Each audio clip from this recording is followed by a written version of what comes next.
अस्सलाम वालेकुम, डॉक्टर शीन अकबर है।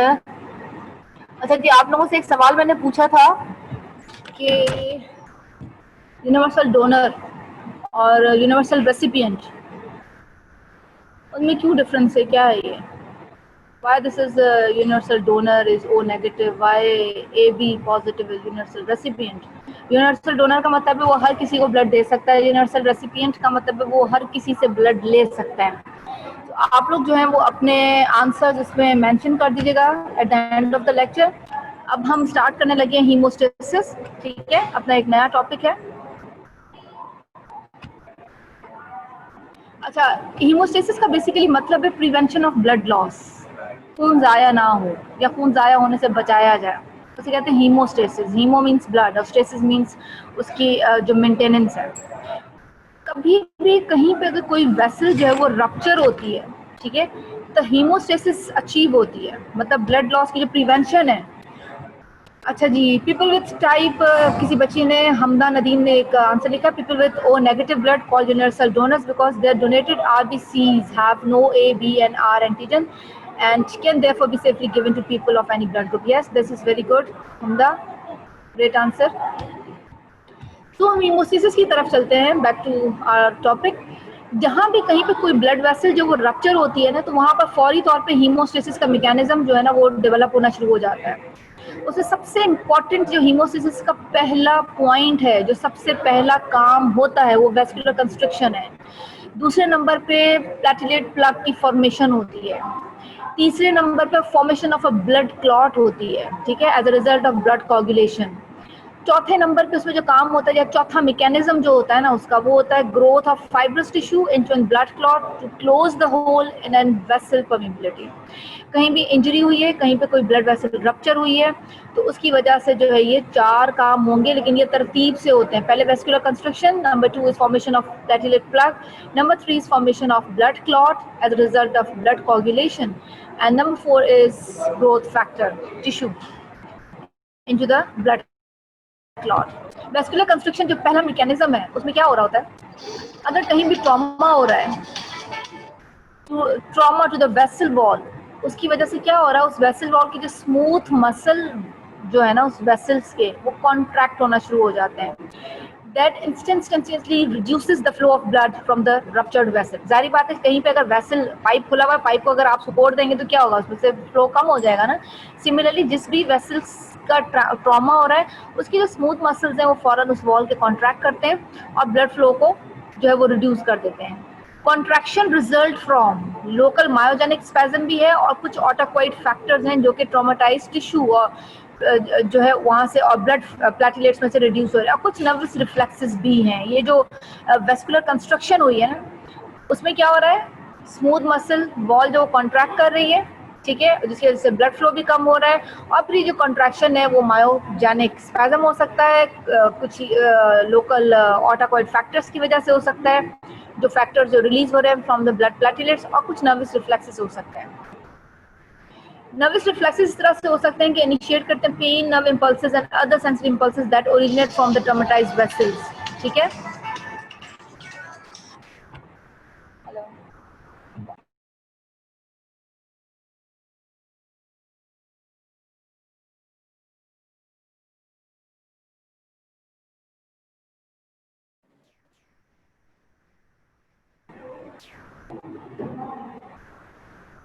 नर्वस रिफ्लेक्सेस जो है ना वो पेन नर्व इंपल्सेस और इसके बाद sensory impulses that originate from the traumatized vessels and near by the tissues. ये यहाँ से जो है ना सेंसरी इंपल्सेस आएंगी और वो नर्व इंपल्सेस नर्वस रिफ्लेक्सेस हैं।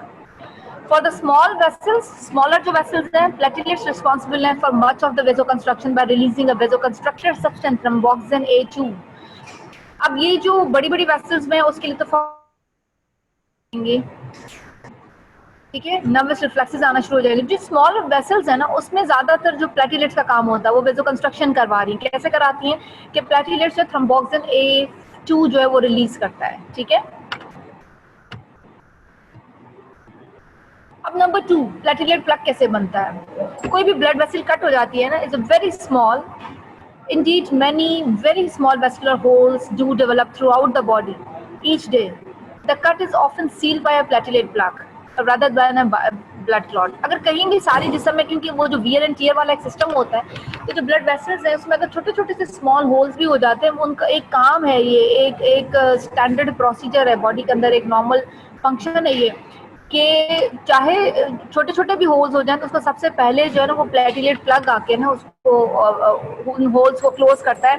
ब्लड क्लॉट की तो बारी नहीं आती, तो सबसे पहले ये काम जो है वेस्कुलर कंस्ट्रक्शन हुई, उसके बाद फौरन प्लेटिलेट भागते हुए आते हैं। कैसे भागते हैं वो भी हम डिस्कस करते हैं। वो आके प्लेटिलेट प्लग बनाते हैं। नंबर 2, अब प्लेटिलेट्स की जो फिजिकल कैरेक्टरिस्टिक्स है, प्लेटिलेट्स में ऐसी क्या खासियत है कि वो ये आके प्लेटिलेट प्लग्स बनवा रहे हैं। ठीक है, प्लेटिलेट जो है इसके बहुत सारे फंक्शनल कैरेक्टरिस्टिक्स हैं।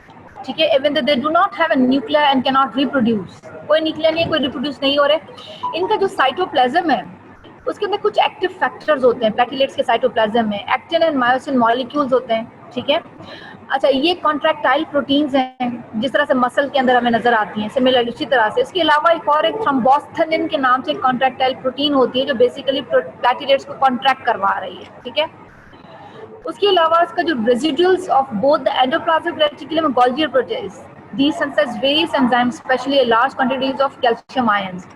अब प्लेटिलेट के अंदर कैल्शियम आयंस भी बन रहे हैं क्योंकि एंडोप्लाज्मिक रेटिकुलम के रेजिडुअल्स हैं, कुछ गोल्गी प्रोटीज के, वहाँ पे कैल्शियम आयंस की बहुत सारा क्वांटिटी भी मौजूद है। Mitochondria and enzyme system that are capable of forming ATP and ADP. अब ये सारी चीजें कहाँ हो रही है? प्लेटिलेट के अंदर हो रही है। प्लेटिलेट के अंदर क्या क्या थे? एक्टिन मायोसिन मॉलिक्यूल्स थे, थ्रोम्बोस्थेनिन था, उसके बाद कैल्शियम भी है, वो एटीपी भी बना रहा है, वो एडीपी भी बना रहा है। एंजाइम सिस्टम जो है ना उसका प्लेटिलेट्स का, वो सिंथेसाइज कर रहा है प्रोस्टाग्लैंडिन्स को भी। ठीक है, अच्छा, उसके अलावा इन्हीं के अंदर प्लेटिलेट्स के अंदर एक फिब्रिन स्टेबलाइजिंग फैक्टर भी रिलीज होता है। ठीक है, ये भी एक प्रोटीन है, एक फैक्टर है, एक एंजाइम है, ये भी इसी नहीं बनाना होता। ठीक है, उसके अलावा ग्रोथ फैक्टर्स है।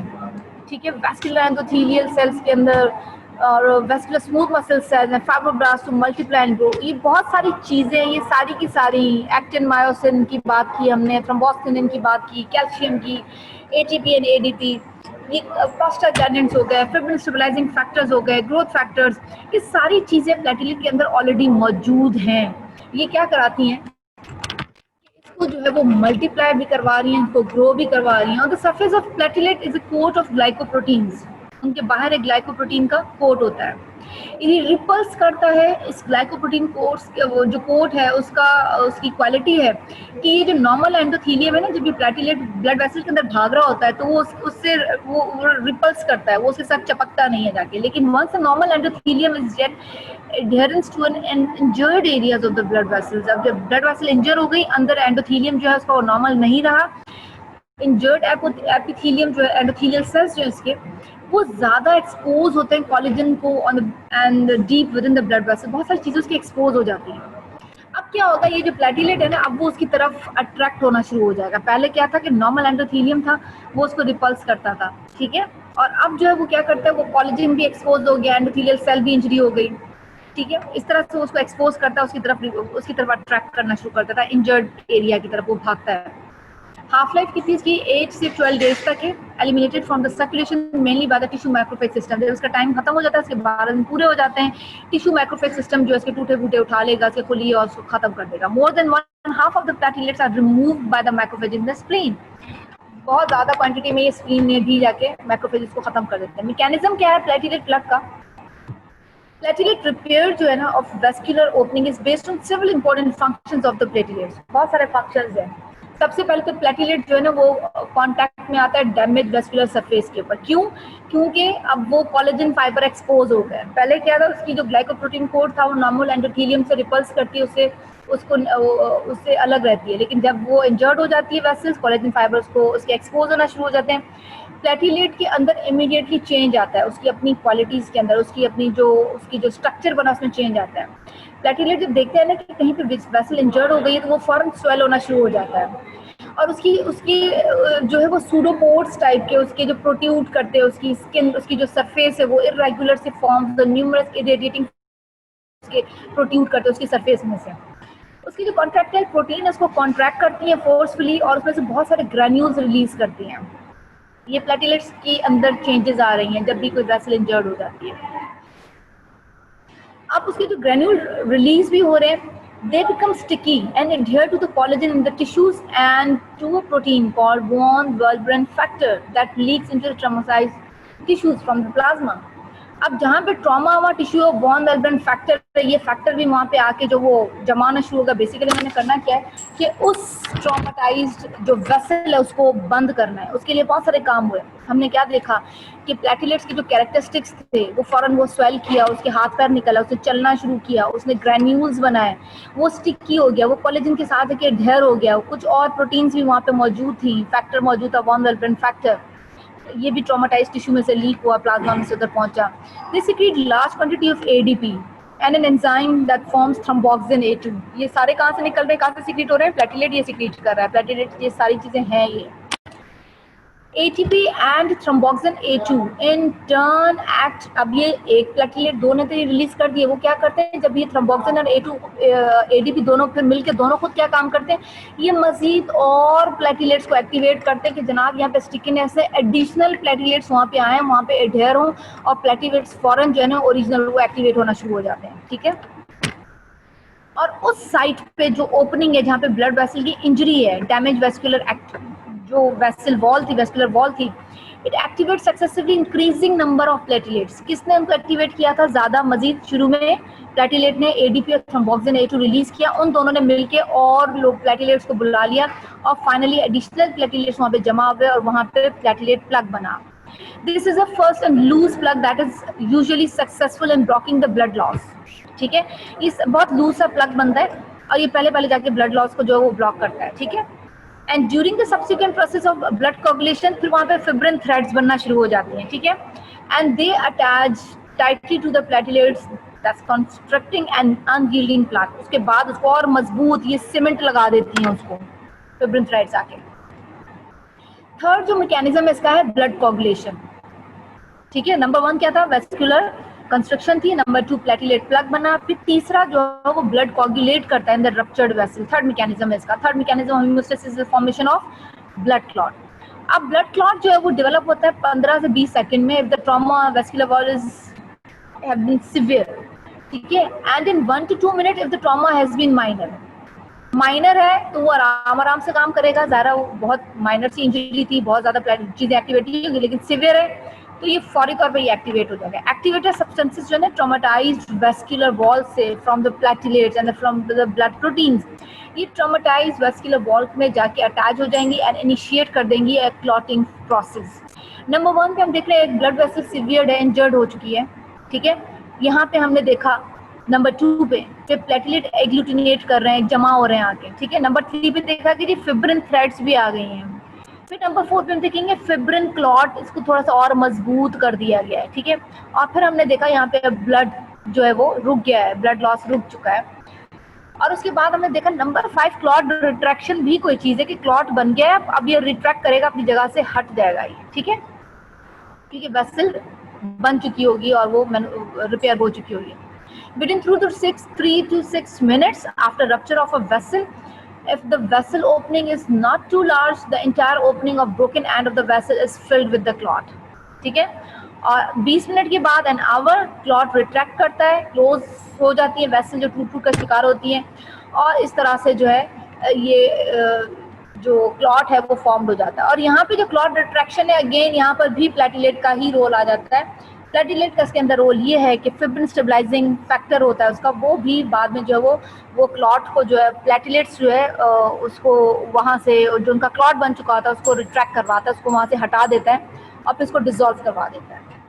ये फैक्टर्स हैं ब्लड के अंदर जो कि एक्टिवेट हो जाते हैं.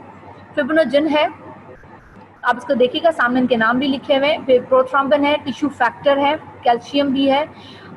इसके बाद हमने फैक्टर 5 देखा. फिर उसके बाद हम देखें 7, 8, 9, 10, 11, 12, 13. उसके बाद एक फैक्टर है prekallikrein, high molecular weight kininogen and platelets also. ठीक है. ये सारे क्लॉटिंग फैक्टर हैं जो क्लॉट करवा रहे हैं ब्लड को. फोर्थ मैकेनिज्म हमने देखा था कि फाइब्रस ऑर्गेनाइजेशन हो रही है या डिसॉल्यूशन ऑफ ब्लड क्लॉट हो रहा है. ठीक है. तो जो फाइब्रस ग्रोथ हो रही है, once the blood clot is form it is followed one of 2 courses. 2 काम करेंगे, या तो उसको फाइब्रोब्लास्ट इन्वेट कर देंगे उस क्लॉट को, सब्सिक्वेंटली कनेक्टिव टिश्यू और all through the clot, it can be dissolve. ठीक है, या तो फाइबर टिश्यूज को खा पी के खत्म कर देंगे, इन्वेट कर लेंगे, या वहाँ वो डिजोल्व होना शुरू हो जाएगा। ठीक है, सो the usual course for a clot that forms in a small hole of a vessel wall is invasion by a fibroblast. ठीक है, and beginning within a few hours after a clot is formed, which is promoted at least partially by the growth factor secreted by the platelets. अब ये क्या हो रहा है, अब ये यहाँ पे प्लेटलेट ने जो ग्रोथ फैक्टर भी रिलीज किया था वो भी आके जो है वो उसको इन्वेट करना शुरू कर देता है। This continue to complete organisation of clot into fibrous tissue within 1 or 2 weeks। ठीक है, क्लॉट बन गया या वो डिसॉल्व हो गया या वो फाइब्रोब्लास्ट उसको इन्वेट करके जा चुके हैं। ठीक है, और ये जो स्मॉल होल जो हुआ था उसमें जो क्लॉट बना था फाइब्रोब्लास्ट ने खा पी खत्म किया, ये कुछ ही घंटों के अंदर शुरू भी हो जाता है जैसे क्लॉट बनता है, और उसको भी प्रोमोट कौन करता है, ग्रोथ फैक्टर जो कि प्लेटलेट से रिलीज हो रहा है ताकि फाइब्रोब्लास्ट आए और उसको इन्वेट कर ले। और कंटिन्यू इसकी जो ऑर्गेनाइजेशन क्लॉट बन के और फाइब्रस टिश्यू में कंप्लीट हो जाता है, बन के उसमें कन्वर्ट हो जाता है, 1 से 2 हफ्ते उसमें लग जाते हैं। अब ब्लड कोगुलेशन जो है उसका जो हम बात करते हैं कि ब्लड कोगुलेशन जो है वो किस तरह से, तो क्लॉटिंग के जो 3 स्टेप्स हैं essential in response to rupture of the vessel और damage to blood itself. Complex एक कैस्केड है रिएक्शंस का, केमिकल रिएक्शन का, that occurs in the blood involving more than dozen clotting factors. ये जो पीछे हमने क्लॉटिंग फैक्टर्स देखे हैं ना, ये वाले, इससे भी ज्यादा क्लॉटिंग फैक्टर्स, ये तो बड़े नोन है जिनको हम जानते हैं। ठीक है, तो ये सारे के सारे एक्टिवेट हो जाते हैं। नेट रिजल्ट क्या बनती है, प्रोथ्रम्बिन एक्टिवेटर जो है ना, formation of a complex of a activated substance, एक प्रोथ्रम्बिन एक्टिवेटर है वो एक्टिवेट हो जाता है। प्रोथ्रम्बिन एक्टिवेटर जो वो कैटालाइज करता है प्रोथ्रम्बिन को एंड टू एंड थ्रम्बिन, ये मैं आगे आपको इस डायग्राम में दिखाऊंगी। रप्चर वेसल हुई, रप्चर वेसल का काम है कि वो प्रोथ्रम्बिन एक्टिवेटर रिलीज कराती है इंजर्ड टिश्यूज में से। इंजर्ड टिश्यू में से जो प्रोथ्रम्बिन एक्टिवेटर रिलीज होता है ना, वो वहाँ पे ब्लड में मौजूद प्रोथ्रम्बिन को कन्वर्ट कराता है इनटू एन थ्रम्बिन, एंड इसके साथ कैल्शियम भी हेल्प आउट करता है। अगर कैल्शियम नहीं होगा तो ये कन्वर्जन जो है वो नहीं होगी। ठीक है, थ्रम्बिन जो है ये फाइनली जो है वो क्या करता है, मौजूद होता है फिब्रिनोजन, उसको कन्वर्ट करवाता है फिब्रिनोजन मोनोमर में। ठीक है, fibrinogen monomer with the help of this, ठीक है, उसके साथ साथ जो थ्रम्बिन है उसका ये भी काम है कि थ्रम्बिन क्या करता है, वो एक्टिवेटेड फिब्रिन स्टेबलाइजिंग फैक्टर उसको भी एक्टिवेट करता है। फिब्रिन स्टेबलाइजिंग फैक्टर कहाँ से आता है, प्लेटलेट्स में से रिलीज होता है। तो ये क्या करता है थ्रम्बिन कि ये आके प्लेटलेट के जो फिब्रिन स्टेबलाइजिंग फैक्टर है उसको भी एक्टिवेट करता है। ये सारे मिलके fibrin monomer with the help of this calcium and this fibrin activating factors ये क्या करते हैं, ये फिब्रिन फाइबर्स को स्टेबलाइज करते हैं आके। ठीक है, उसको बनाते हैं आके, और फाइनली क्या बनती है, क्रॉस लिंकेज फिब्रिन फाइबर्स बनते हैं। ठीक है, प्रोथ्रम्बिन ब्लड में मौजूद है, सारी चीजें ब्लड के अंदर मौजूद हैं। प्रोथ्रम्बिन एक्टिवेटर जो वो इंजर्ड टिश्यूज में से रिलीज होता है with the help of this calcium, this prothrombin is converted into thrombin and this thrombin and secondarily act fibrin stabilizing factor from the platelets, and this thrombin again converted a fibrinogen into a fibrinogen monomer, and this fibrinogen monomer converted into fibrin fibers with the help of this calcium, and finally all this can cause formation of cross linkage fibrin fibers। ठीक है, ये सारी वही detail है इसको हम अभी discuss किया। ठीक है, blood clot, clot is composed of a mashup of fibrin fibres. हमने फिब्रिन फाइबर्स तक तो बात किया, अब हमने देखा कि क्लॉट बन रहा है running all the directions and interrupting the blood cells, the platelet in the plasma. Fibrin fibres also adhere to the damaged surface of the blood vessels, and the blood clots become adherent to any vascular opening and thereby prevent the further blood loss। ठीक है, ये क्या होता है कि fibrin mashup बना, हर direction में ये फैल गया, इसने सारा क्या किया, प्लेटलेट को, प्लाज्मा को, ब्लड सेल को, सबको इंट्रैप कर लिया। फिब्रिन फाइबर्स जो वो जो डैमेज सरफेसेस है ना ब्लड वेसल्स से अच्छी से तरीके से एडहेयर हो जाती, चिपक जाती हैं उसके साथ जाके, and then blood clot become adherent to any vascular opening. जहाँ पे भी ओपनिंग होगी, जहाँ पे इंजरी होगी, ताकि वहाँ पे जाके वो सारी ओपनिंग पे वो सारी चीजें जाके जमा हो जाएंगी ताकि मजीद ब्लड लॉस ना हो सके। उसके बाद एक और प्रोसीजर आता है जहाँ क्लॉट रिडक्शन होती है। Serum within a few minutes after a clot is formed begin to contract and usually expresses most of the fluid from the clot within 20 to 60 minutes।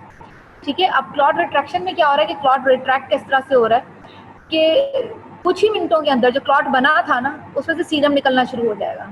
ठीक है, और वो कॉन्ट्रैक्ट होना, वो और थोड़ा सा साइज में छोटा हो जाएगा, जम जाएगा, उसका सीरम निकल जाएगा, ठीक है। तो उसको कोई 20 मिनट से 60 मिनट लगते हैं, 1 घंटे तक लगता है। तो fluid express is called serum because all the fibrinogen, most of the other clotting factors have been removed. In this way serum differs from the plasma, क्योंकि सीरम जो होता है ना उसके अंदर क्या होता है, ये फैक्टर्स नहीं होते, सीरम में नहीं होते, प्लाज्मा में सारे फैक्टर्स मौजूद होते हैं।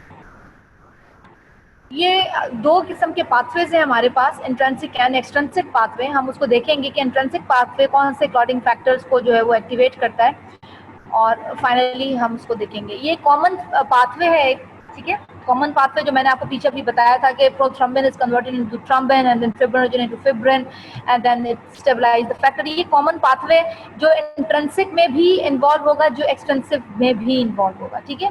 इस डायग्राम को देखेंगे कि कॉमन पाथवे जो हमने पीछे भी डिस्कस किया था, दिस वन, ये वाला, ये कॉमन पाथवे है। अच्छा, उसके बाद दो पाथवेज और हैं, इंट्रिंसिक पाथवे, एक्सट्रिंसिक पाथवे भी है। इसमें कुछ और क्लॉटिंग फैक्टर्स हैं कि वो एक्टिवेट होना शुरू हो जाते हैं। फाइनली इंट्रिंसिक पाथवे भी कुछ फैक्टर्स से पहुंच के कॉमन पाथवे में कन्वर्ट होता है। असल में काम क्या उनका कि वो स्टेबलाइज करें और फिब्रिन क्लॉट वो फैक्टर बनाएं। एक्सट्रिंसिक का भी काम यही होता है कि वो अपने कुछ फैक्टर्स को एक्टिवेट करके और फाइनली कॉमन पाथवे को एक्टिवेट करना शुरू करते हैं, ठीक है। अच्छा, क्लॉट रिट्रैक्शन में भी मैंने आपको बताया था कि प्लेटलेट का रोल है, ठीक है, और वो फिब्रिन स्टेबलाइजिंग फैक्टर है जो कि वहाँ पे मौजूद होता है।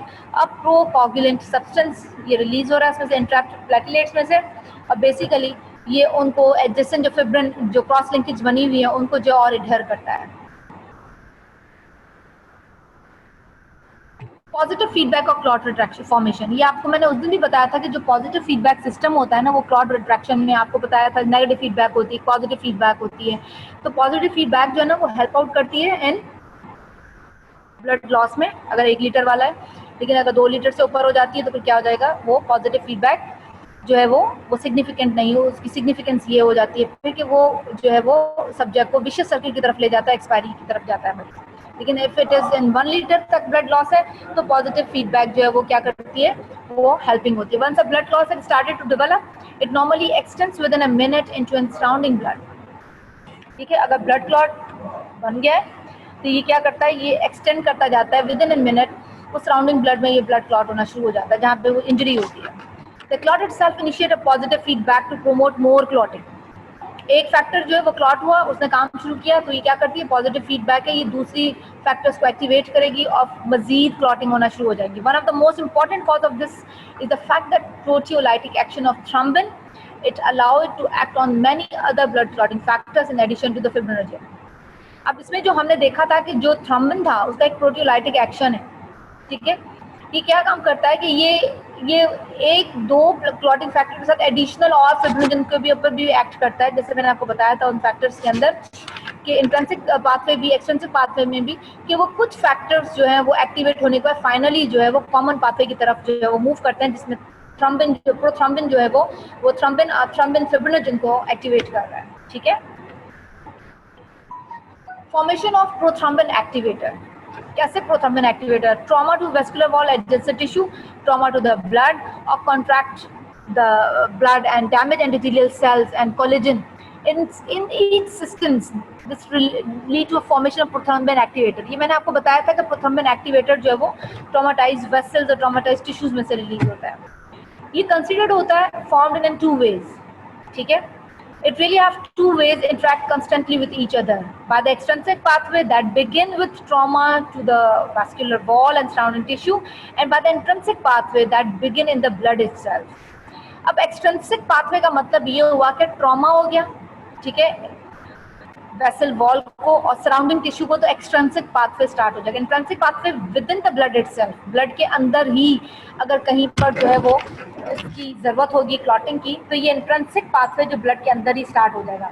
एक्सट्रिंसिक पाथवे का मतलब है कि ये ट्रॉमा से स्टार्ट हुआ, और इंट्रिंसिक का मतलब है कि ये ब्लड के अंदर हो रहा है, ये जो खून की जमने की सलाहियत है हम देखेंगे अभी, तो वो ब्लड के अंदर हो रही है और ये ट्रॉमा से ही स्टार्ट हो गई है। एक्सट्रिंसिक पाथवे जो है for initiating the formation of prothrombin activator begin with the traumatized vessels, traumatized extravascular tissue that come in contact with the blood। अब ट्रॉमा हुआ, जो वेसल थी वो ब्लड के साथ कांटेक्ट में, it leads to following steps: release of tissue factor, ठीक है, traumatize tissue release tissue factor, complex of several factors जिसे हम टिश्यू फैक्टर भी कहते हैं और टिश्यू थ्रोम्बोप्लास्टिन भी कहते हैं, ठीक है। And this factor is composed of phospholipids, lipoproteins, complex and proteolytic enzymes. Activation of factor 10, role of factor 8 and tissue factor. यहाँ पर इन ये सारे फैक्टर्स जो एक्टिवेट हो जाएंगे in case of extrinsic pathway. Extrinsic pathway में सबसे पहले क्या हो जाएगा, ट्रॉमा होगा, टिश्यू फैक्टर रिलीज होगा या टिश्यू थ्रोम्बोप्लास्टिन रिलीज होगा, उसके बाद जो है वो एक्टिवेट हो जाएगा फैक्टर 10, उसके बाद फैक्टर 7 और देन टिश्यू फैक्टर, ठीक है। अच्छा, उसके बाद इफेक्ट आ जाएगा 10A फैक्टर। अब जो फैक्टर 10 है ना उसका 10A पार्ट भी है, ठीक है, और एक 10B पार्ट भी उसका आता है। The effect of 10A to form prothrombin activator, role of factor 5। अब यहाँ पे एक्टिवेटर फैक्टर 10 जो होता है ना, जो एक्टिवेट हुआ एक्सट्रिंसिक पाथवे में, ट्रॉमा हुआ, मैं रिपीट कर रही हूँ, ट्रॉमा हुआ, टिश्यू फैक्टर रिलीज हुआ, ठीक है, या जिसे हम टिश्यू थ्रोम्बोप्लास्टिन कह रहे हैं, उसने एक्टिवेट किया फैक्टर 10 को, फैक्टर 7 को, ठीक है। और उसके बाद हमने देखा कि ये लाइपोप्रोटीन कॉम्प्लेक्स है, tissue factor further complex the blood coagulation of factor 8 in the presence of calcium enzymatically on the factor 10 to form activated factor 10A। So 10A जो है वो टू फॉर्म प्रोथ्रोम्बिन एक्टिवेटर। यहाँ पे हमने क्या देखा कि जो ट्रॉमा हुआ, टिश्यू फैक्टर रिलीज हुआ, फैक्टर 10 एक्टिवेट हुआ, this activated factor 10 combine immediately with the tissue phospholipids that are a part of tissue factor and additional phospholipid release from the platelets as well as the factor 5 to form the complex called prothrombin activator। हमने जो बात की थी कि जो ट्रॉमाटाइज्ड vessel जो है ना वो टिश्यू प्रोथ्रोम्बिन एक्टिवेटर को एक्टिवेट करवाती है, वहाँ से रिलीज हो रहा है। ये इन फैक्टर्स की वजह से, इन सारे स्टेप्स की वजह से ये एक्टिवेट हो रहा है प्रोथ्रोम्बिन एक्टिवेटर, ठीक है। कैसे बनता है ये कि सबसे पहले टिश्यू फैक्टर ने फैक्टर 10 को एक्टिवेट किया, फैक्टर 10 जो है वो कंबाइन करता है टिश्यू फॉस्फोलिपिड्स के साथ, टिश्यू फैक्टर के साथ, थ्रोम्बोप्लास्टिन के साथ, ठीक है, और वो और भी बहुत सारे फॉस्फोलिपिड प्लेटलेट से रिलीज करवाता है एज वेल एज फैक्टर 5, और उसके बाद इन सारों के साथ मिलके ये प्रोथ्रोम्बिन एक्टिवेटर बना रहा है। Within a few second in the presence of calcium this splits prothrombin to form thrombin, ठीक है। अब ये प्रोथ्रोम्बिन तो आ गया था, प्रोथ्रोम्बिन एक्टिवेटर तो आ गया था, इसने क्या किया हुआ, मौजूद प्रोथ्रोम्बिन को कन्वर्ट करा दिया इनटू एन थ्रोम्बिन। ये अब कॉमन पाथवे में एंटर हो गया। Factor 5 in the prothrombin activator complex is inactive. पहले ये इनएक्टिव होता है, but once clotting begins and prothrombin begin to form the proteolytic action of the thrombin activates the factor 5। तो सबसे पहले क्या होता है, जो फैक्टर 5 होता है ना, प्रोथ्रोम्बिन एक्टिवेटर कॉम्प्लेक्स जब अभी इनएक्टिव होता है तो उस वक्त में तो ये इनएक्टिव होता है, अभी प्रोथ्रोम्बिन कॉम्प्लेक्स अभी काम कर रहा होता है। जैसे क्लॉटिंग स्टार्ट होती है, प्रोथ्रोम्बिन बिगिन टू फॉर्म, वो बनना शुरू होता है from the prothrombin with the help of this calcium और प्रोथ्रोम्बिन एक्टिवेटर। तो फिर जो है वो थ्रोम्बिन जो वो एक्टिवेट कर देता है फैक्टर 5 को, बाद में, पहले नहीं करता। This then become an additional strong accelerator of prothrombin activator। अब यहाँ पे प्रोथ्रोम्बिन एक्टिवेटर और एक्टिवेट होना शुरू हो जाता है। फाइनल प्रोथ्रोम्बिन एक्टिवेटर कॉम्प्लेक्स जो है वो एक्टिवेटेड फैक्टर 10 है, एक्चुअल प्रोटीएज है ये, that causes splitting of prothrombin to form thrombin. अब ये था एक्सट्रिंसिक पाथवे, मैं आपको उस डायग्राम में समझाती हूँ दोबारा। एक्सट्रिंसिक पाथवे था, डैमेज टिश्यू में से, ठीक है, फैक्टर 10 भी निकला था और फैक्टर 8 भी था, ठीक है। ये फैक्टर 10 मौजूद है, फैक्टर 8 भी है, ठीक है, ये टिश्यू फैक्टर है, TF जो लिखा हुआ है। सो एक्सट्रिंसिक पाथवे स्टार्ट हो गया, जैसे डैमेज टिश्यू हुआ, फैक्टर 8 भी आया, टिश्यू फैक्टर भी आया। इसने आके टिश्यू फैक्टर और फैक्टर 8 ने क्या किया, 10 को कन्वर्ट करा दिया इंटू 10A, ठीक है। उसके बाद हमने देखा कि ये प्लेटलेट्स, फैक्टर 5 और ये कैल्शियम, अब इन सब ने मिलके, क्योंकि वहाँ पे बहुत सारी चीज़ें जमा हो गई थी, प्लेटलेट भी एक्टिव हो गए थे सारी, ये सारों ने मिलके प्रोथ्रोम्बिन को, और उसके साथ साथ प्रोथ्रोम्बिन एक्टिवेटर भी, प्रोथ्रोम्बिन को कन्वर्ट करा दिया इंटू थ्रोम्बिन। अब ये यहाँ से कॉमन पाथवे में एंटर हो गए, ठीक है। प्रोथ्रोम्बिन को थ्रोम्बिन में एक्टिवेट कन्वर्ट कराया, ठीक है। थ्रोम्बिन जो है वो क्या काम कराता है, फिब्रिनोजन को फिब्रिन में कन्वर्ट कराता है, फैक्टर 8 को कन्वर्ट कराता है फैक्टर 8A में, and then it can cause stabilize the fibrin clot. ये बात समझ आई है ये एक्सट्रिंसिक पाथवे टिश्यू डैमेज से ही स्टार्ट हो जाता है। टिश्यू डैमेज जो है वो एक्टिवेट करती है टिश्यू फैक्टर को, फैक्टर 7A को। दिस टिश्यू फैक्टर ये सारे मिलके क्या करते हैं, फैक्टर 10 को कन्वर्ट कराते हैं 10A में। और उसके बाद जनाब ये कैल्शियम, प्लेटलेट्स और फैक्टर 5 ये सारे मिलके जो है वो प्रोथ्रम्बिन को थ्रम्बिन में कन्वर्ट कराएंगे। थ्रम्बिन फिब्रिनोजन को फिब्रिन में कन्वर्ट कराएगी। थ्रम्बिन एक और काम भी करती है कि ये फैक्टर 8 को फैक्टर 8A में कन्वर्ट करा के फिब्रिन क्लॉट को स्टेबलाइज करेगी। ठीक हो गया इतना। नाउ कमिंग बैक टू, ये हो गया हमारा एक्सट्रिंसिक पाथवे। ठीक है, tissue factor, tissue trauma, tissue factor आया 7A, ठीक है, और उसके बाद उसने कन्वर्ट करा दिया यहाँ पे 10 को 10A में। फिर इसने एक्टिवेट करा दिया प्रोथ्रम्बिन एक्टिवेटर भी आ गया, फैक्टर 5 भी आ गया, कैल्शियम भी आ गया, प्रोथ्रम्बिन को थ्रम्बिन में कन्वर्ट करा दिया और ये उसमें कन्वर्ट हो गया into an stabilize fibrin clot में। अब इंट्रिंसिक पाथवे की तरफ आते हैं। ठीक है, ब्लड ट्रॉमा और कॉन्टैक्ट विद कोलेजन, ब्लड के अंदर ट्रॉमा आ जाए या वो कोलेजन के साथ कॉन्ट्रैक्ट कर जाए, कौन, प्लेटलेट्स, और साथ में ये जो फैक्टर्स हैं ये इसके साथ कॉन्ट्रैक्ट में आ जाए, तो क्या होता है वहाँ पे मौजूद होता है फैक्टर 12। ठीक है, ये एक्टिवेट हो जाता है फैक्टर 12A के अंदर। ठीक है, अब फैक्टर 12A जो है वो वहाँ पे मौजूद फैक्टर 11 जो है उसको एक्टिवेट कराता है 11A में with the help of prekallikrein and kininogen, high molecular weight kininogen. उसके बाद हम देखते हैं कि जो ये एक्टिवेटेड 10A था ना, with the help of the calcium it can activate factor 9 into an factor 9A। Factor 9 जो है वो फिर कन्वर्ट कराता है फैक्टर 8 को, ठीक है, into an factor 8A with the help of this calcium. और ये फिर क्या करता है, ये फैक्टर 10 को एक्टिवेट करता है। फैक्टर 10 जो है ये अगेन फैक्टर 10A को, और फिर अगेन हम देखेंगे ये कॉमन पाथवे में एंटर हो गया। ये जो ब्लड ट्रॉमा आया था और कॉन्टैक्ट विद द कोलेजन था ना, इन्होंने क्या किया कि प्लेटलेट और फॉस्फोलिपिड्स को भी एक्टिवेट करा दिया है। ठीक है, ताकि ये फाइनली जाके फैक्टर 10 को एक्टिवेट कर सकें। सो इंट्रिंसिक पाथवे में सबसे पहले blood trauma and contact with the collagen factor 12 is activated in factor 12A, उसके बाद 11 into 11A with the help of calcium, और फिर 11A जो है वो with the help of the 8A ये 10 से 10A में आ जाती है with the help of calcium and platelet and phospholipids. और फाइनली जो है उसके बाद ये प्लेटलेट और फॉस्फोलिपिड ये काम क्या करते हैं, 10A भी ये प्रोथ्रम्बिन एक्टिवेटर को एक्टिवेट करेंगे, थ्रम्बिन को कन्वर्ट कराएंगे इनटू एन, प्रोथ्रम्बिन को कन्वर्ट कराएंगे इनटू एन थ्रम्बिन। ठीक है, और ये इंट्रिंसिक पाथवे जो है ये हो गया। अच्छा, आप लोग जब भी अभी याद भी करेंगे तो इन इंट्रिंसिक और एक्सट्रिंसिक पाथवे के लिए इन डायग्राम्स को जरूर एक दफा गो थ्रू कीजिएगा। ठीक हो गया, ये थे पाथवे। अच्छा, उसके बाद हम आ जाते हैं, ये सारे वही लिखे हुए हैं कि कौन सा फैक्टर किसको कर रहा है।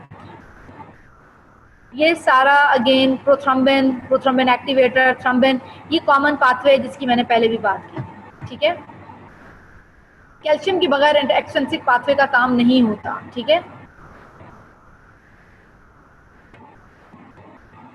अब ये जो क्लॉटिंग फैक्टर्स बहुत सारे हम सोचते हैं, आप लोग सोच रहे होंगे कि वेस्कुलर सिस्टम में बहुत सारे जो क्लॉटिंग फैक्टर्स मौजूद होते हैं, तो ब्लड क्लॉट क्यों नहीं हो रहा अंदर? बहुत सारे क्लॉटिंग फैक्टर्स मौजूद हैं। इंट्रावेस्कुलर एंटीकोगुलेंट्स होते हैं कुछ अंदर बॉडी के अंदर, ब्लड के अंदर।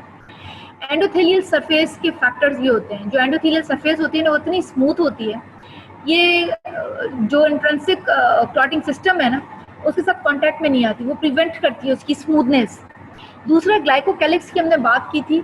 ठीक है, एंडोथीलियम का जो ग्लाइकोकैलिक्स लेयर है उसकी, वो भी रिपेल करता है प्लेटलेट से भी, उसको दूर भगाता है, और ताकि जो वो क्लॉटिंग एक्टिवेट ना हो जाए। उसके बाद प्रोटीन बाउंड एंडोथीलियल मेम्ब्रेन, उसके बाद थ्रोम्बोमोड्यूलिन होता है विच binds with the thrombin. Not only does the binding of thrombin with the thrombomodulin show the clotting process by removing thrombin, ये क्या थ्रोम्बोमोड्यूलिन क्या करता है, ये थ्रोम्बिन को इनएक्टिव फॉर्म में रखता है, थ्रोम्बोमोड्यूलिन कॉम्प्लेक्स। उसके अलावा वो protein, plasma protein, protein C, ये सारे जो है ना एक्ट करते हैं as anticoagulant by inactivating factor 5 and 8। तो ये थ्रोम्बोमोड्यूलिन ये सारे उसकी स्मूथनेस का ग्लाइकोकैलिक्स के साथ क्या करता है, ये ब्लड को क्लॉट अंदर नहीं होने देते। ये सारे प्रिवेंटिव मेजर्स हैं ब्लड के अंदर। ठीक है, जब भी एंडोथेलियल वॉल डैमेज हो जाएगी, स्मूथनेस खत्म हो जाएगी, या इसका ग्लाइकोकैलिक्स और या थ्रोम्बोमॉड्यूलिन लेयर ये लॉस्ट हो जाएगी, तो ये फैक्टर 8 सबसे पहले क्या हो जाएगा, फैक्टर 12 जो एक्टिवेट हो जाएगा, प्लेटलेट एक्टिवेट हो जाएंगे, इंट्रिंसिक जो है ना वो पाथवे उसकी क्लॉटिंग स्टार्ट हो जाएगी, ठीक है। If the factor 8 and platelet come in contact with the subendothelial collagen, activation is even more powerful, ठीक है। लेकिन अगर ये थ्रोम्बोमॉड्यूलिन के साथ है, ग्लाइकोकैलिक्स लेयर जो है उसके साथ ये अटैच है, सारा ही कुछ स्मूथनेस है, इंजरी नहीं हुई, तो क्या होगा, फिर ये सारा इसको रिपेल करेगा और क्लॉटिंग नहीं हो सकेगी, ठीक है। एंटी थ्रोम्बिन एक्शन है फिब्रिन का, एंटी थ्रोम्बिन 3 का, ठीक है। ये भी एंटी थ्रोम्बिन का मतलब ही है action of fibrin and anti thrombin 3 का, कि ये सबसे इम्पॉर्टेंट जो एंटीकोगुलेंट्स हैं ब्लड के अंदर, मतलब ये जमने नहीं देते ब्लड को अंदर, ठीक है। So are those that remove the thrombin from the blood the more powerful. कौन कौन से इसके अंदर हो सकते हैं, fibrin fibre that form during the process of clotting, alpha globulin, antithrombin 3, antithrombin heparin cofactor, ये सारे ब्लड के अंदर मौजूद होते हैं, ठीक है, जो कि इसको जमने नहीं देते। हेपरिन एक पावरफुल एंटीकोगुलेंट है, ठीक है, जो कि ब्लड में बड़ी छोटी सी क्वांटिटी में कंसंट्रेशन में मौजूद होती है। स्पेशल फिजियोलॉजिकल कंडीशंस में it has been significant anticoagulant effect होता है। हेपरिन जो है फार्माकोलॉजिकली भी हम देखते हैं कि एज अ ड्रग भी यूज हो रही है to prevent the intravascular coagulation clotting. तो इतना ही काफ़ी है। और lysis of blood clot, plasmin, plasma protein है, यू ग्लोबुलिन जिसे हम प्लाज्मिनोजिन भी कहते हैं, ठीक है, ये एक्टिवेटेड प्लाज्मिन है, या ऐसे फिब्रिनोलाइसिन कहते हैं। प्लाज्मिन डाइजेस्ट कर लेता है, वहीं पे मौजूद होता है फिब्रिन फाइबर्स को, फिब्रिनोजिन को, फैक्टर 5, 8, प्रोथ्रोम्बिन एंड फैक्टर 12 को। Whenever the plasmin is formed, it can cause lysis of the clot, destroying many of the clotting factors. There is sometimes even cause hypocoagulability of the blood. So, अगर ये plasmin वहाँ पे मौजूद होता है, जैसे ही blood clot बन चुका होता है, ये क्या करता है, इन सबको तोड़ फोड़ के उसको ब्लड क्लॉट को खत्म कर देता है, ठीक है, ये नेचुरली होता है। अच्छा जी, उसके बाद हम आ जाते हैं condition that causes excessive bleeding in humans. Humans में कौन कौन सी ऐसी कंडीशन है जिसमें एक्सेसिव ब्लीडिंग हो सकती है। विटामिन के डेफिशिएंसी हो सकती है, हीमोफीलिया, थ्रोम्बोसाइटोपिनिया जिसमें प्लेटलेट की डेफिशिएंसी हो सकती है। हीमोफीलिया जो है वो उसमें भी हम देखेंगे आगे कि किस चीज़ की, कौन से क्लॉटिंग फैक्टर्स की डेफिशिएंसी है। विटामिन के भी एक फैक्टर है, उसकी भी डेफिशिएंसी है।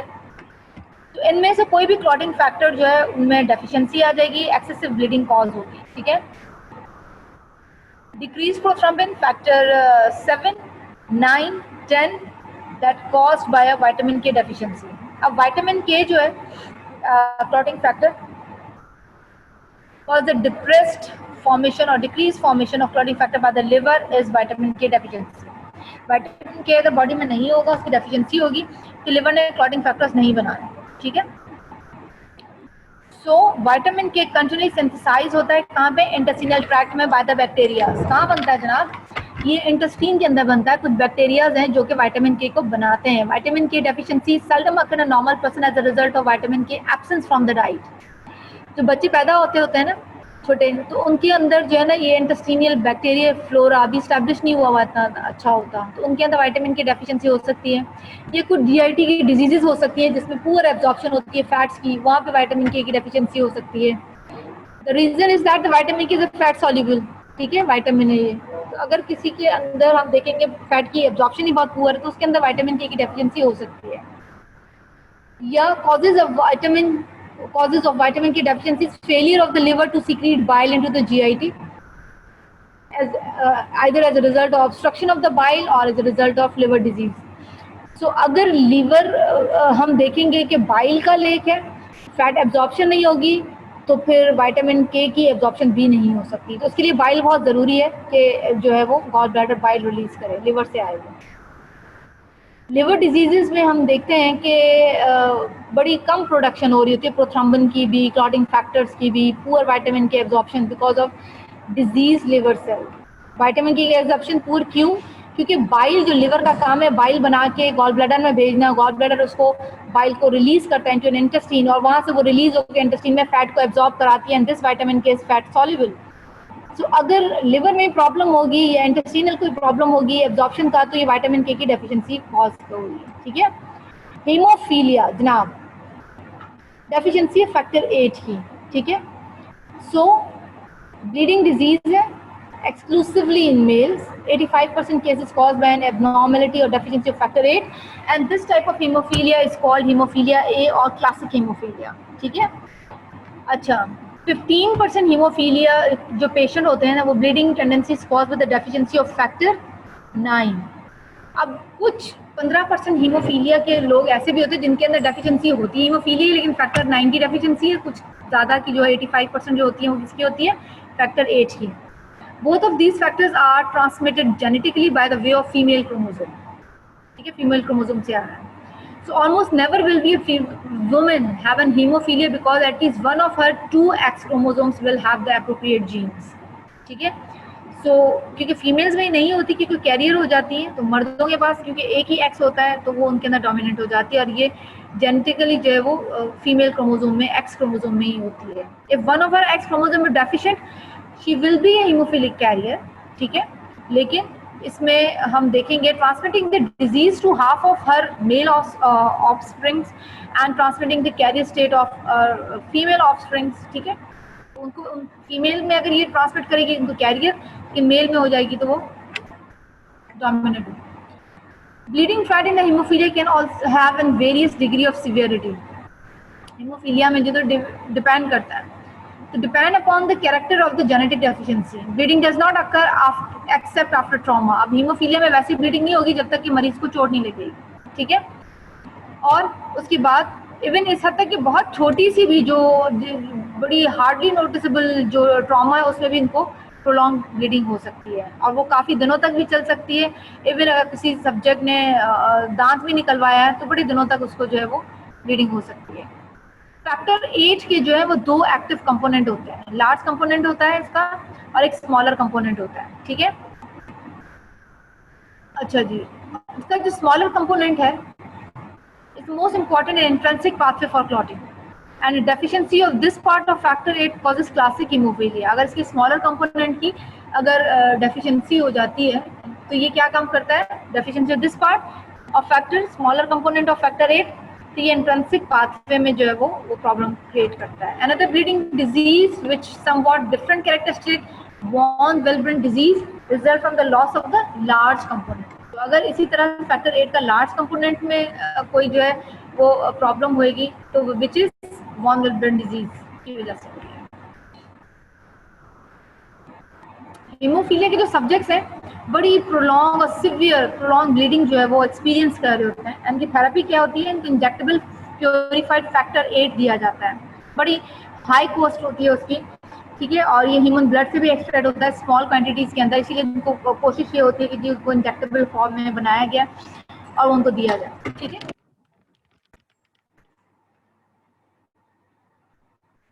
Thrombocytopenia, presence of very low number of platelet in the circulating blood.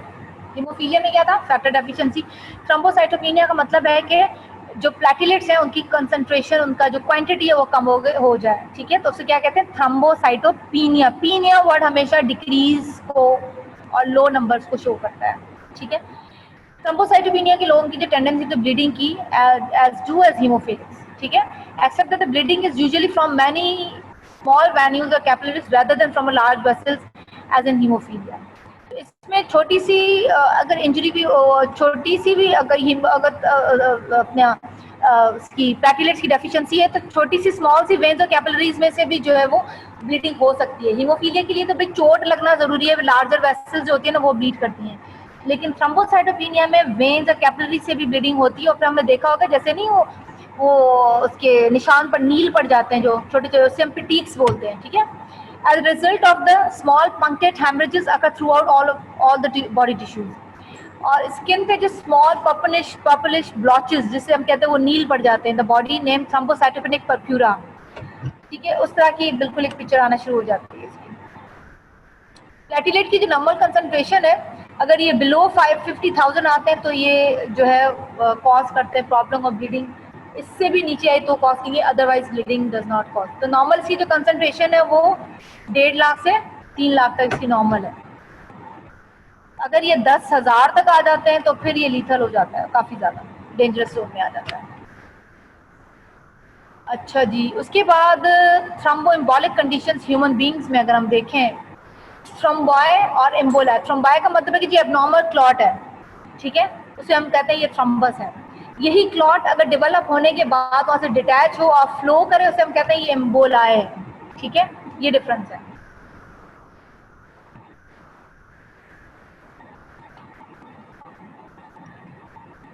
अच्छा, इसमें अगर कहीं पे थ्रोम्बोएम्बोलिक कंडीशंस हो जाएं, किसी सब्जेक्ट को रफ एंडोथेलियल सरफेस हो जाए अंदर की, और एथेरोस्क्लेरोसिस में कहीं पे इन्फेक्शन हो जाए या कहीं पे ट्रॉमा हो जाए, तो थ्रोम्बोएम्बोलिक कंडीशन प्रोड्यूस हो सकती है, क्लॉट बन जाए अंदर, तो वो क्लॉट जो है वो बड़ा स्लोली इसको जो है वो फ्लो करता रहे, और फिर उनको जो है हम उन सब्जेक्ट्स को कुछ इस तरह की मेडिसिन देते हैं, जैसे आप कहते हैं, हम देखते हैं कि मायोकार्डियल इन्फेक्शन हो जाता है, दिल का दौरा पड़ गया है, एमआई हो गया है, तो उनके अंदर भी ज़्यादा एक क्लॉट बनता है, और फिर उसको हम क्या कहते हैं, उनको टीपीए भी देते हैं, ट्रीटिंग द इंट्रावेस्कुलर क्लॉट्स को, टिश्यू प्लाज्मोजेन एक्टिवेटर इज अवेलेबल, ठीक है।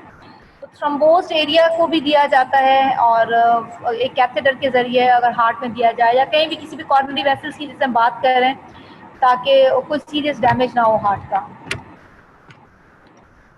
DIC, डिससेमिनेटेड इंट्रावेस्कुलर कोगुलेटेड, डिससेमिनेटेड मतलब फैला हुआ, इंट्रावेस्कुलर वेसल्स के अंदर कोगुलेशन हो गई है, पूरी थ्रू आउट बॉडी में हो चुकी है, ठीक है। तो clotting mechanism become activated in wide spread areas of the circulation, पूरी सर्कुलेशन में सारे क्लॉटिंग मैकेनिज्म एक्टिवेट हो गए, जिसे हम कहते हैं DIC, शॉर्ट फॉर्म में क्या कहते हैं, DIC, डिससेमिनेटेड इंट्रावेस्कुलर कोगुलेशन। ये होता क्या है, कहाँ पर है कि जहाँ जब भी बहुत लार्जर अमाउंट में ट्रॉमाटाइज एरिया और डाइंग टिश्यू बॉडी में मौजूद हो, वो बहुत ज़्यादा क्वांटिटी में, ग्रेटर क्वांटिटीज में टिश्यू फैक्टर रिलीज करते हैं, मतलब उनकी क्वांटिटी बहुत ज़्यादा हो जाती है। Frequently the clots are small but numerous and they plug a large share of small peripheral blood vessels, ठीक है। दिस है especially in the patient of widespread septicaemia, बहुत ज़्यादा जो टॉक्सिक पेशेंट जिनके अंदर बड़ा बुरी तरह से इन्फेक्शन फैला था, उनके अंदर ये हो सकता है, ठीक है। और इनमें सब्जेक्ट जो है वो क्या सेप्टिक शॉक पे चला जाता है, सेप्टिक शॉक से फिर ये DIC में जाता है, और DIC में जब देखिए सारी कोगुलेशन होना शुरू हो जाती है, तो फिर एवरीवेयर, क्योंकि बहुत ज़्यादा क्वांटिटी में टिश्यू फैक्टर है, बहुत ज़्यादा क्वांटिटी में टिश्यू फैक्टर है, जितने भी जहाँ जहाँ पे भी क्लॉटिंग मैकेनिज्म मौजूद है सारे ब्लड में, हर वेसल में वो स्टार्ट कर देगा। तो ये ज़्यादातर हमें इस तरह के जो है वो सेप्टिसीमिया में मिलता है। ये गायनेकोलॉजिकल में जो प्रोसीजर्स होते हैं या जो दाइयों के पास डिलीवरीज हो रही होती हैं, वो अगर इंजरी करते हैं लार्जर, उसमें भी ये हो सकता है, DIC में सब्जेक्ट चले जाते हैं। और ज़्यादातर ये वंस सब्जेक्ट DIC में चला जाए तो बड़ा रेयर है उनका सेव होना, ज़्यादातर ये फीमेल्स एक्सपायरी की तरफ जाती हैं बेचारी। एंटीकोगुलेंट क्लिनिकली यूज जो है वो हेपरिन हो रही है, क्यूमरिन्स हो रही हैं, तो heparin as a intravenous anticoagulant दी जाती है उसको जो स्मॉलर क्वांटिटीज़ में according to the body weight, और ताकि मरीज के अंदर जो वो इंट्रावेस्कुलर कोगुलेशन ना हो। अच्छा जी, क्यूमरिन्स भी जो है वो सच एज वाफरिन की आपने टैबलेट्स अक्सर सुनी होंगी, हम लोगों को अक्सर देते होते हैं एज एन एंटीकोगुलेंट, वो भी इनको दी जाती है। And the amount of active prothrombin factor 7, 9, 10 all formed by the liver begin to fall. इसकी वजह से होता है कि सारे प्रोटीन फैक्टर्स जो है वो कम हो जाते हैं। वाफरिन causes this effect by inhibiting this enzyme. वहाँ पे वो एक एंजाइम है विटामिन के एपॉक्साइड रिडक्टेज कॉम्प्लेक्स 1, ठीक है, VKORC1. So this enzyme convert the inactive oxidized form of vitamin K to its active form. ठीक है, तो ये वाफरिन ने ही काम करना है, इनएक्टिव विटामिन के को एक्टिव फॉर्म में कन्वर्ट कराती है। Warfarin decreases the available active form of vitamin K in the tissue. ये ज़ाहिर एंटी कोगुलेंट है। Prevention of blood coagulation outside the body, body के बाहर हम इसको कैसे प्रिवेंट कर सकते हैं।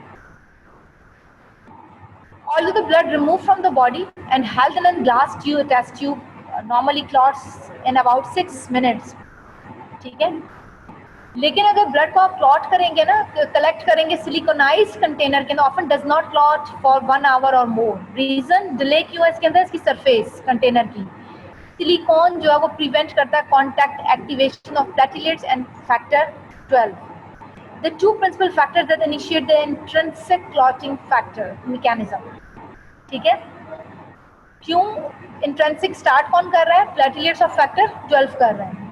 अगर आप उसको वैसे बाहर निकाल के रख देंगे ब्लड को, वो क्लॉट हो जाएगा 6 मिनट के अंदर, लेकिन सिलिकॉनाइज कंटेनर में रखेंगे तो ये लेट हो जाएगा। Conversely untreated glass container allow the contact of platelet factor 12 और वो फॉरन रैपिडली डेवलप कराता है क्लॉट को। ठीक है, हेपरिन अगेन यूज होती है, use for the preventing coagulation of blood outside the body as well as in the body. ठीक है, वो प्रिवेंट करते हैं कि कोगुलेशन ना हो। ठीक है, सर्जिकल प्रोसीजर्स में भी यूज होती है, हार्ट लंग जब बाईपास हो रहा होता है, और आर्टिफिशियल किडनी मशीन पे होती है जब भी किसी सब्जेक्ट का हम ट्रांसप्लांट कर रहे हैं, तो ये हर जगह पे हेपरिन यूज हो रही है।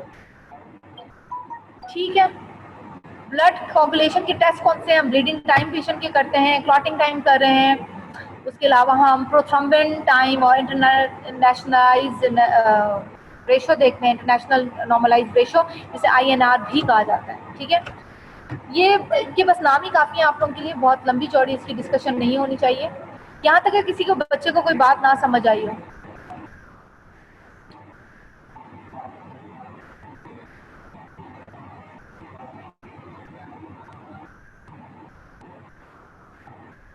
हाँ जी बच्चों,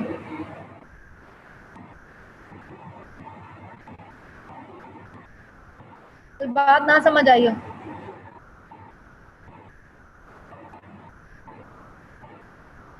सबको समझ आ गई है?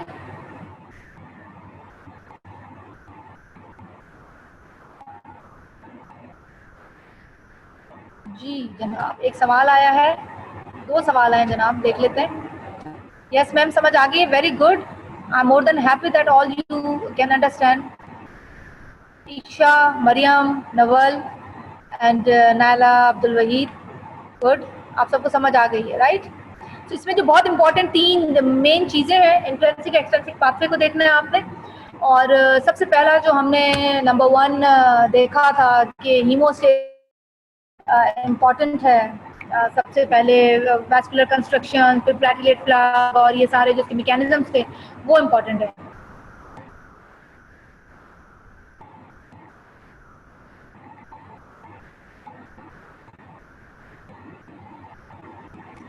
ठीक है, so hope all you can understand, यहाँ तक सारी बात समझ आ चुकी होगी।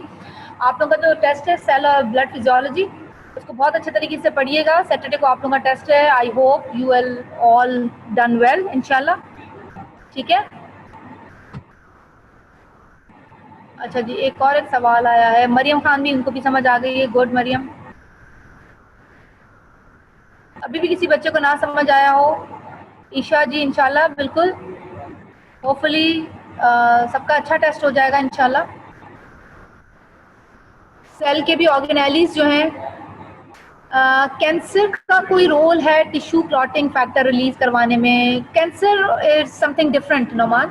उसमें होता है कि कैंसर में हम देखते हैं एबनॉर्मल सेल ग्रोथ हो रही है, तो एबनॉर्मल अभी डिस्कशन हो रही है, तो जो कैंसर है ना वो एबनॉर्मल सेल ग्रोथ है। ठीक है, लेकिन अगर हम कैंसर की बात करें तो we have 2 type of cancer, एक तो कैंसर जहाँ पे सेल ग्रोथ कर रहा है, एक होता है ल्यूकीमिया जो कि ब्लड कैंसर कहलाते हैं। ठीक है, ब्लड कैंसर को हम ल्यूकीमिया कहते हैं, और बाकी के जो कैंसर जो उनको हम कैंसर कहते हैं according to the site of this cancer, either the breast cancer, uterine cancer, और या मसल का मायोसार्कोमा, इस तरह से। लेकिन जो ब्लड के होते हैं वो ल्यूकीमियास कहलाते हैं। वो डिपेंड करता है कि कौन सी सेल लाइन का कैंसर है, आइदर जो वो माइलोइड सीरीज का कैंसर है या लिम्फोइड सीरीज का कैंसर है, वो डिपेंड करता है उसमें। तो उसमें clotting factor according to situation और उसमें उनका रोल होता है, लेकिन यहाँ पे अभी तक जो हमने पढ़ा है ना, इसमें इसका कोई इसका रोल नहीं। ओके जी, नोमान को भी समझ आ गई है मेरी बात, गुड।